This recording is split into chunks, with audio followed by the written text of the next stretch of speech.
Hello everyone, আমার ভিডিওতে তোমাদের আরও একবার স্বাগত জানাই। আজকে একটা রবিবারের গল্প তোমাদের সাথে শেয়ার করছি। সকালবেলায় দেখো কি সুন্দর ওয়েদার আর চারিদিকে কত ফুল ফুটেছে।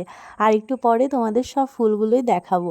সকালবেলায় উঠে যা কিছু বাসি কাজ থাকে, মানে ওই আর কি ঘর ঝাড় দেওয়া, ঘর মোছা, তো সেইগুলোই পরপর করে নিচ্ছি। আর আজকে আমার শাশুড়ি মা, ননদ কেউই নেই বাড়িতে, আমি ও আর আমার শ্বশুরমশাই, এই তিনজনই আছি। তো সকাল থেকে উঠেই না কেমন একটা লাগছে, মানে বাড়ি ফাঁকা ফাঁকা কেমনই একটা লাগছে। তোমাদের সাথে কথা বলতে বলতে কিন্তু আমার বাসি কাজ সব শেষ হয়ে গেছে। এখন ঠাকুর ঘরে এসে ঠাকুর ঘরটা মুছে নিচ্ছি। আর ঠাকুরের বাসনগুলো কিন্তু মা অলরেডি মেজে দিয়ে গেছে।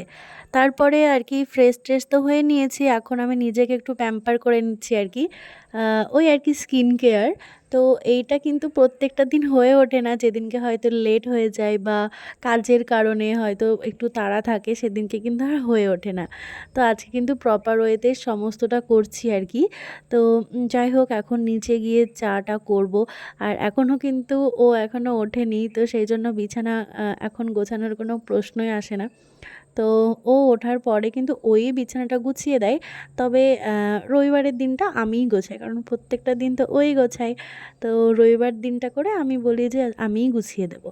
তো সকালবেলায় চাটা কিন্তু হয়ে গেছে। এরপরে ওপরে এসে দেখো বিছানা গুছাচ্ছি। বিছানাটা সুন্দর করে না গোছালে না সারা ঘরটাই মনে হয় যেন কেমন একটা এলোমেলো হয়ে রয়েছে।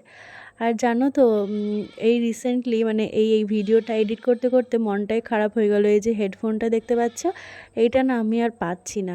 এটা আমার বর কিন্তু আমাকে গিফট করেছিল আমার বার্থডেতে। তো খুব মন খারাপ করছে। যাই হোক, দেখো এক ঝুড়ি ফুল তুলেছি। আর এত সুন্দর লাগে না, সব ফুলগুলো কিন্তু ভগবানের চরণে প্রত্যেক দিন দিয়ে পুজো করি। আমাদের বাড়িতে কিন্তু তিনজনেই পুজো করি, মানে আমিও করি, আমার শাশুড়ি মাও করে, আবার আমার ননদও করে। যেদিন যার সুবিধা সেই করে। আজকে যেহেতু আমি একা, সেই জন্য বেশি কিছু রান্নাবান্না করব না। মুসুরির ডাল হচ্ছে, আর এদিকে ভেন্ডি ভাজা তো হয়ে গেছে দেখলে, আর ভাতও হয়ে গেছে ইতিমধ্যে। আর এখন হচ্ছে আমি ব্রেকফাস্টে দেখো গরম গরম মুসুরির ডাল দিয়ে ভেন্ডি ভাজা আর একটু ডিম ভাজা দিয়ে খেয়ে নিচ্ছি। খিদে পেয়ে গেছে। তো তারপরে দেখো খাওয়া দাওয়া করার পরে বাজার থেকে চিকেন এনে ও কিন্তু ধুয়ে দিয়েছে। আর আমি কিন্তু চিকেনের জন্য যা কিছু লাগে, মানে পেঁয়াজ রসুন সেই সমস্ত রেডি করে দিয়েছি মশলাটা। এরপরে দেখো ওই রান্না করছে।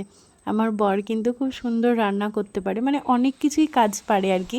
তো সেই দিক থেকে আমি অনেকটাই পিছিয়ে আছি। যদিও বা হয়তো প্রতিদিন করে না, ওই মাঝের মধ্যে। তো চিকেন রান্নাটা কিন্তু আজকে ওই করছে।